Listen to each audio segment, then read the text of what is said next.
Parlez fort pour que tout le monde entende votre question. Hein. J'ai déjà fait 4 chutes. Après, les chutes sont plus ou moins graves.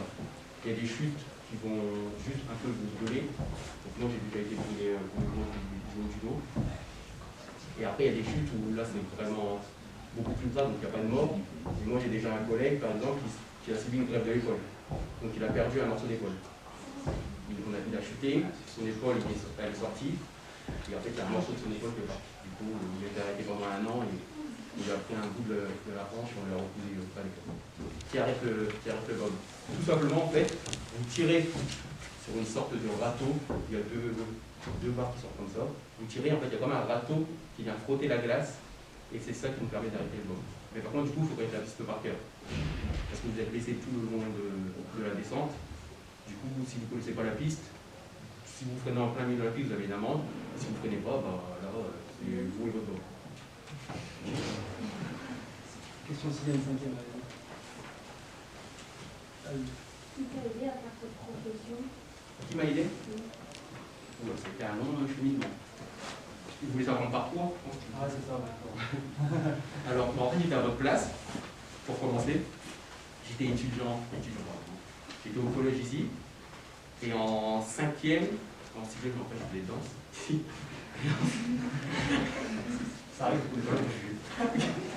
Et en 5e, j'ai été contacté, enfin le prof derrière vous, M. Poiré, est venu me voir en me disant est-ce que ça vous intéresserait, ça vous intéresse de faire de l'athlétisme. Il y avait M. Le Sceau aussi, je me rappelle, qui est venu me voir pour faire du rugby. Et je suis parti au créneau d'athlétisme en faisant de l'UNSS, toujours ça. Toujours ça. Du coup, j'ai fait 3 ans d'UNSS, entraîné par M. Poiré. Ensuite, j'ai intégré, M. Poiré est venu chez mes parents pour convaincre mes parents d'intégrer le pôle espoir à Amiens, l'athlétisme, comme j'avais fait des assez bons résultats. Donc, ensuite, j'ai été au pôle espoir pendant des années. Et ensuite, à travers mes différents résultats d'athlète, j'ai été contacté par l'équipe de Monaco, parce qu'il y avait un garçon qui était aussi au pôle espoir à Amiens, avec qui j'étais en lien. J'ai été contacté par l'équipe de Monaco pour faire des tests pour intégrer l'équipe. Donc ensuite j'étais à l'équipe de Monaco et ensuite l'équipe de France pour les Jeux m'ont dit que ça serait bien que je joue avec eux pour pouvoir faire un bon résultat au sol. Et comme en fait on ne peut pas faire les Jeux quand on n'est pas de la nationalité du pays. Genre j'aurais pas pu faire les Jeux avec Monaco à part si on me naturalisait monégasque. Du coup je ne pouvais faire les Jeux qu'avec la France. D'où aussi ma raison pour laquelle je me suis de. Voilà mon parcours. Oui. Est-ce qu'un jour tu pourras devenir pilote? Alors ça c'est le choix de la personne. Donc si j'ai envie, oui, je pourrais. Après, c'est totalement autre chose. Entre pousseur et pilote, c'est totalement autre chose. C'est à quel âge que ça s'arrête? Alors ça, c'est relatif, mais c'est un sport où on commence beaucoup plus tard. Avant, déjà, on avait le droit de commencer le bobsleigh légalement à 18 ans. Maintenant, on a le droit à 16 ans parce qu'ils ont inventé le monobob, donc le bob tout seul. Et du coup, ça s'arrête beaucoup plus tard. C'est pour ça que la moyenne d'âge au bobsleigh, c'est environ 30 ans, la moyenne. Donc, moi, je suis encore quelqu'un de, j'ai 27 ans, je suis encore quelqu'un de jeune pour quelqu'un qui est bobsleigh. Il y a beaucoup d'athlètes qui ont 30, 35 ans, 36 ans, 37 ans bobsleigh. C'est pas rare du tout. Du coup, on va dire, après ça dépend de la situation, si tu as une famille, si tu as des enfants, c'est des choix à faire, mais on va dire 36, 37. Il y a beaucoup de sprints, c'est pour ça qu'en fait il y a beaucoup d'athlètes. Donc des gens qui viennent de l'athlétisme, qui font du bobsleigh, en fait, on leur demande souvent d'être puissants, rapides et assez lourds. Donc le côté lourd, c'est un peu plus compliqué pour les sprinteurs, on va chercher des lanceurs de poids ou des lanceurs de disques, ce genre de choses.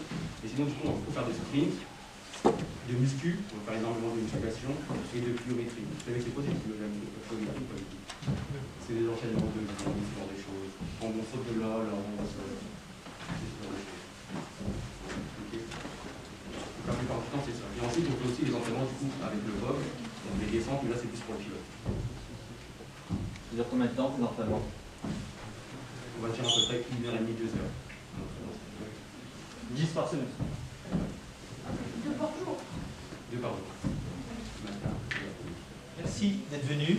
On est très heureux et très flattés de rencontrer un sportif comme vous, issu de ce collège. Ça laisse plein de perspectives pour les élèves du collège. Merci vraiment, très sincèrement. Et le bonhomme Picard va faire le nécessaire pour valoriser tout ça. Et puis, vous avez vu que M. Cohen et M. Richie, tous les autres professeurs de PS, ont pu entraîner des gens qui sont l'équipe de France. Donc peut-être qu'un jour, un de nos élèves suivra votre exemple. Et moi, en tout cas, Je vous suivrai avec les Jeux Olympiques différemment, les Jeux Olympiques d'hiver, en essayant de vous voir. Voilà. Merci beaucoup en tout cas d'être venu encore au nom du collège.